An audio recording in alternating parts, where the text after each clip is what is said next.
Hi, I'm your host, Larissa Werstiak. Through this podcast, I aim to empower and inspire jewelry entrepreneurs and professionals so they can thrive while adding more beauty to the world.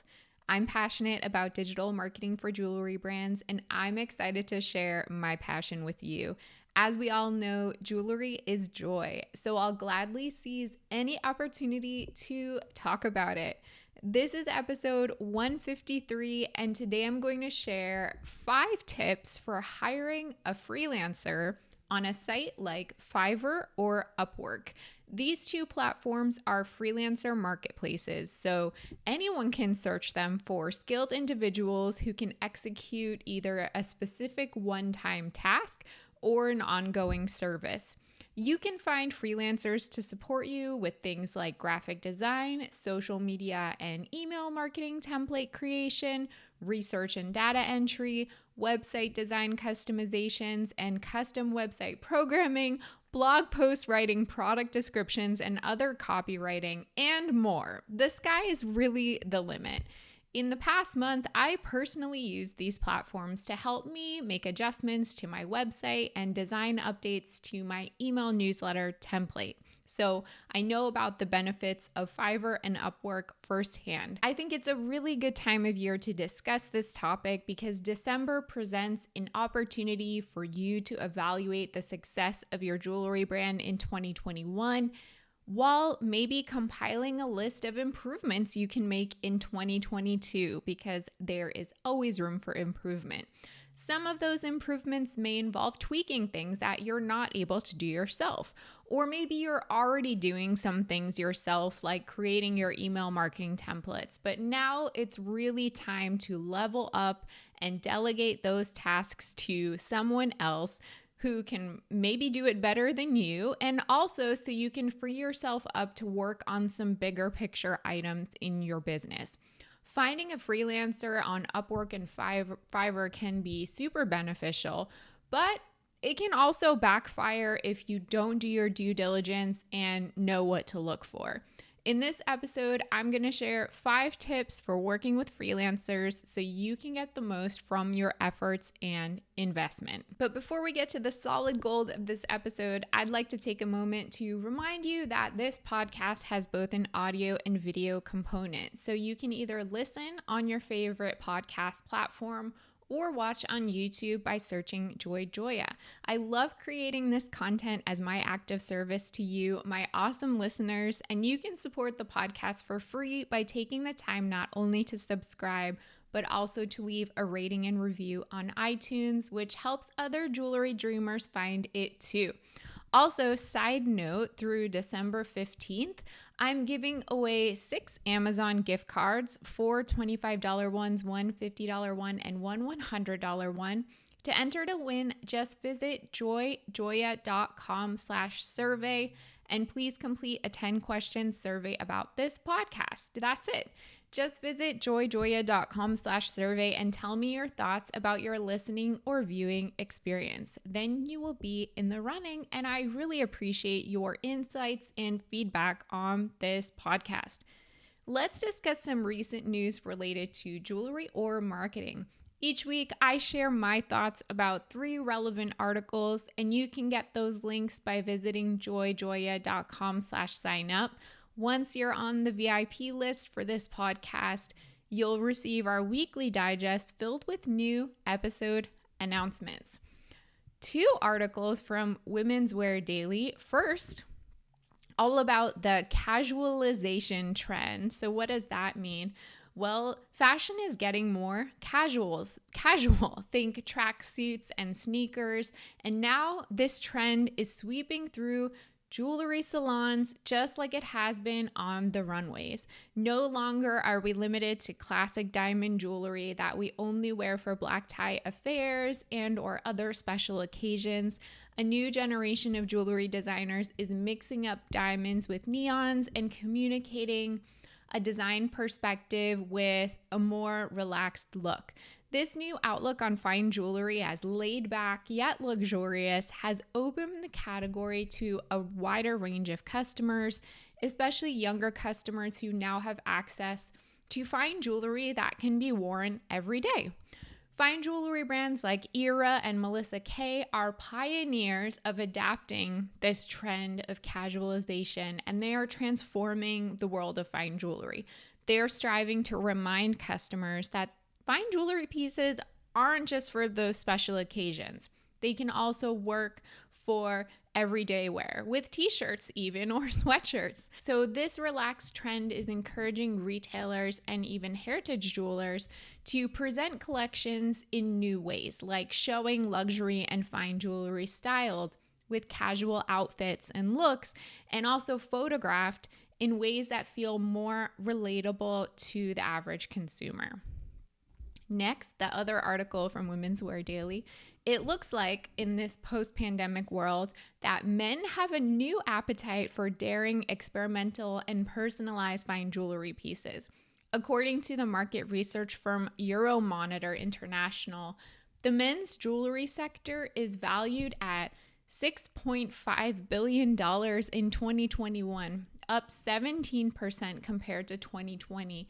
And almost 4% versus 2019. Men with all types of styles and tastes are experimenting with statement jewelry pieces, especially luxury watches. That segment is a super strong category among male customers who view those products as an investment, but it doesn't stop there.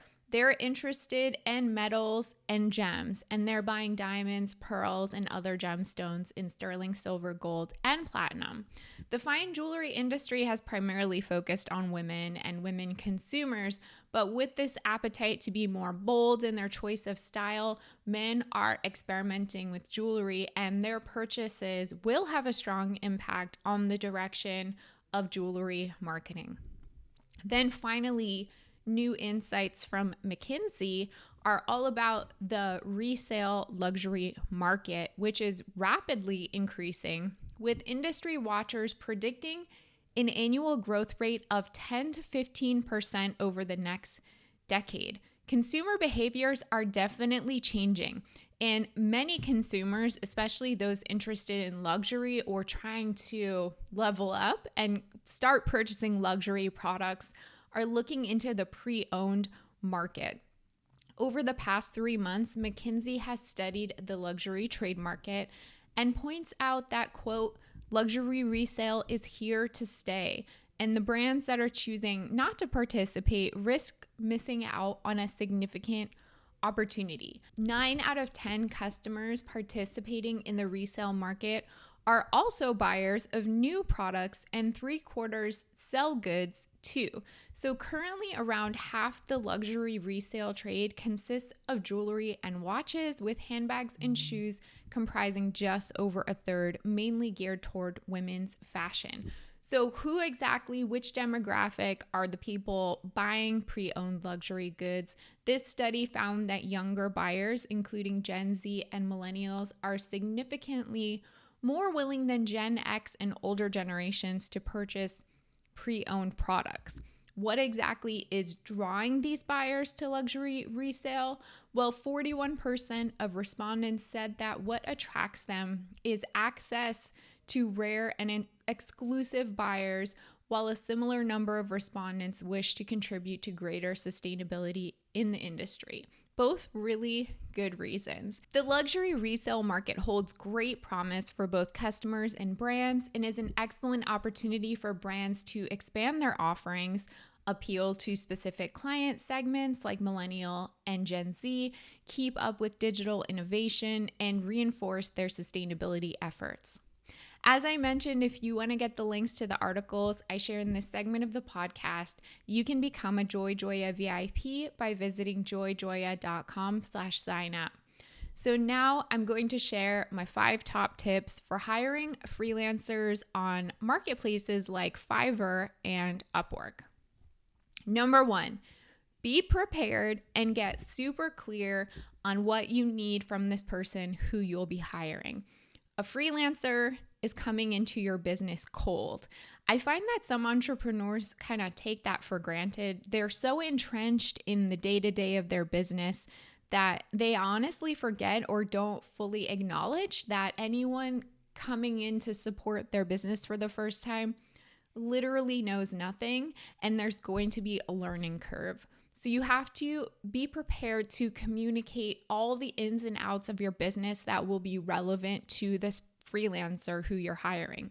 They know nothing about you, your brand, and your day-to-day operations. So the more specific you can get with your request for the project that you need, and the more information you can provide, obviously the relevant information, the better. So for example, if you're hiring a freelancer to overhaul and update your email marketing template, you'll want to present that person with things like your brand style guide. So that would include your logo usage, your brand color palette with the corresponding hex codes, and also your brand font.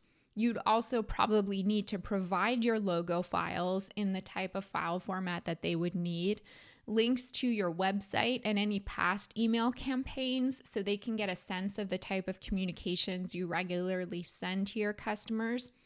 And also, really important, a number of examples of other email campaigns that you like and admire. So they have some kind of reference point and they know what you're hoping to achieve with the look and the layout of the emails. You also really want to explain your goals with your email marketing template. So is the goal to welcome new subscribers, convert existing subscribers, share news with people who are subscribed to your list, etc.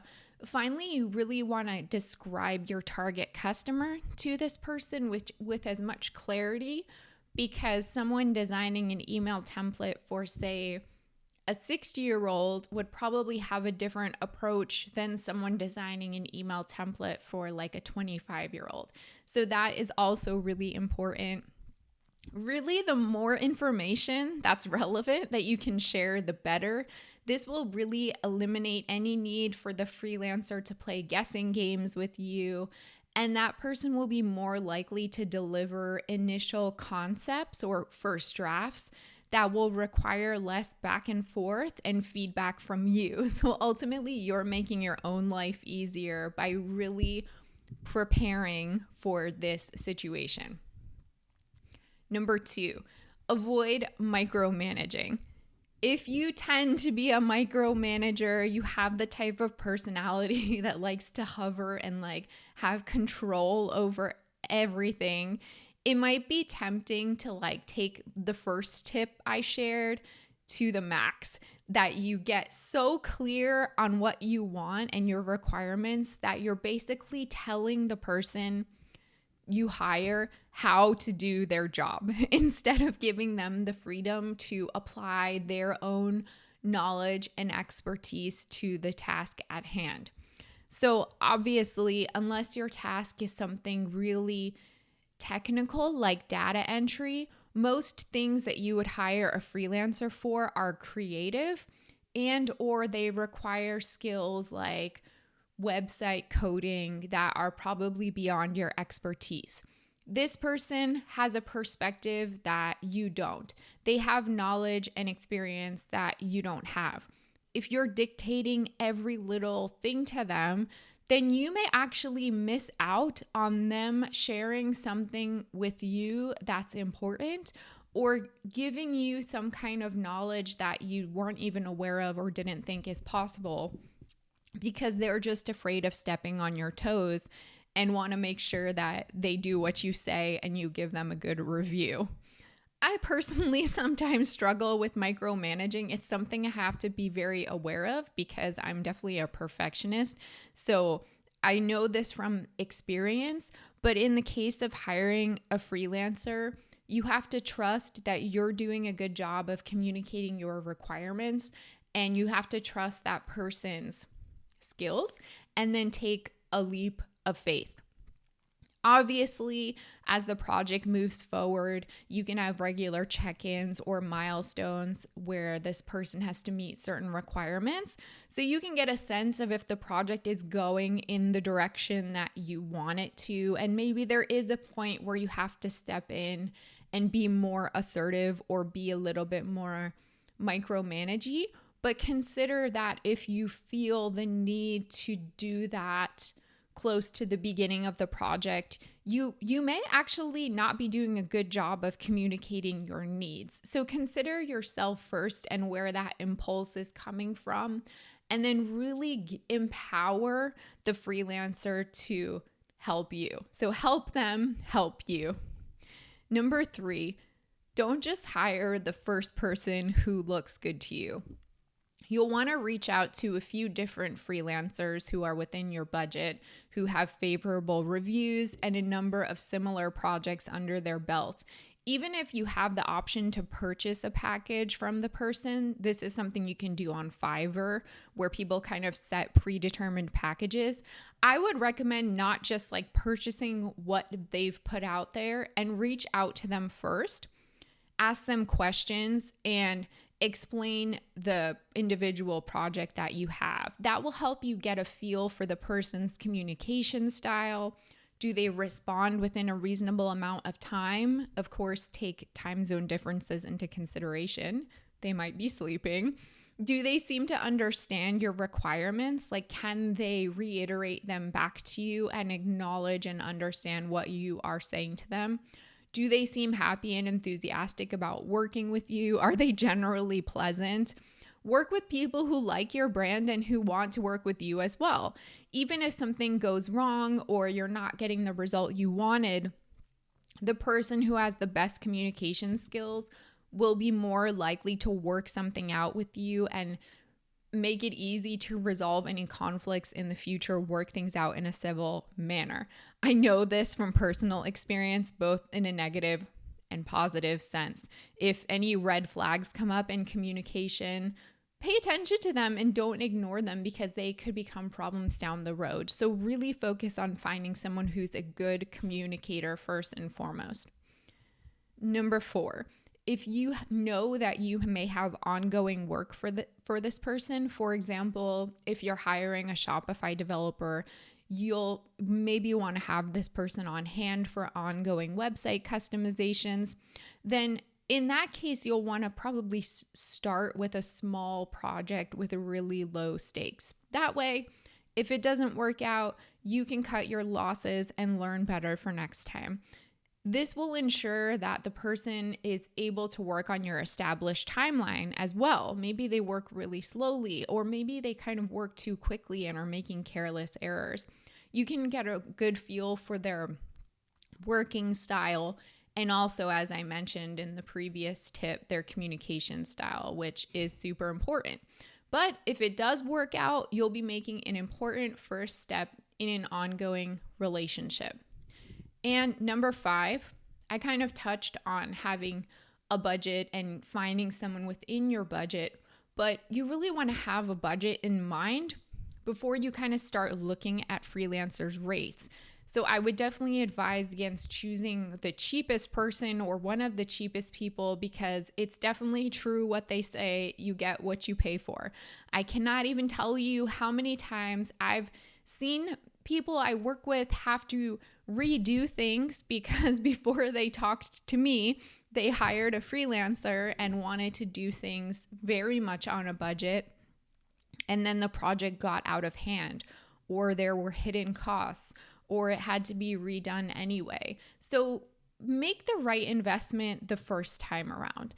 If you have no idea how much you should be spending on a particular service and you want to get an idea for the type of budget you should set before you establish that budget, you can go on Fiverr, search for the type of service you'll be hiring for. Let's say you need someone to write blog posts for you. Then you can sort by the top rated freelancers and kind of get an idea for the range of what some of those like vetted top rated people charge. And there will be a range. There will be some people on the low end and some people on the high end. You'll want to also make sure you're comparing apples to apples and that the actual service they're providing is the same. So in the blog post example, you obviously wouldn't compare the rate of someone for like a 500 word blog post versus the rate for like an in-depth 2,000 word ebook. It takes a little bit of time, a little bit of sleuthing, but it will really give you a sense of the sweet spot of the type of money you should expect to pay for a certain type of service. From there, you can get a general idea of how much something is going to cost you. And in addition, you can also, if you need more information or more context, you can do a Google search for like average cost per word blog post writing and make sure obviously you're getting a recent 2021 average. Again, you're going to find a pretty big range of pricing when you do these kind of searches, but you'll at least know what's on the low end and what's on the high end. And 99% of the time, as I said before, you get what you pay for. If you are on a really tight budget or you want to kind of be modest when you are just starting out, I would try to still shoot for somewhere in the middle, but maybe on the middle low end of the pricing that you find, because again, choosing the cheapest person is going to end up costing you more in the long run. There are always those hidden costs like having to redo things involved with that. Also remember that these people have skills and talents that are in demand. They know something you don't. They deserve to get paid fairly. Keep that in mind. Just because they're a freelancer on a freelancer marketplace doesn't mean that you should be haggling with them or scoffing at prices that they quote you. So be respectful of the rates that people ask for their time, expertise, and work. So those are my 5 top tips. What can you be improving for your business as you're doing your end of year review? What can you improve for next year? How can a freelancer help you take your business to the next level? What did you think of this episode? You can always email me, Larissa, that's LARYSSA @joyjoya.com. If you loved this episode, please share it with a friend who'd appreciate it. And don't forget to subscribe as well as leave a review on iTunes. To purchase a signed copy of my book, Jewelry Marketing Joy, visit joyjoya.com/book for more information.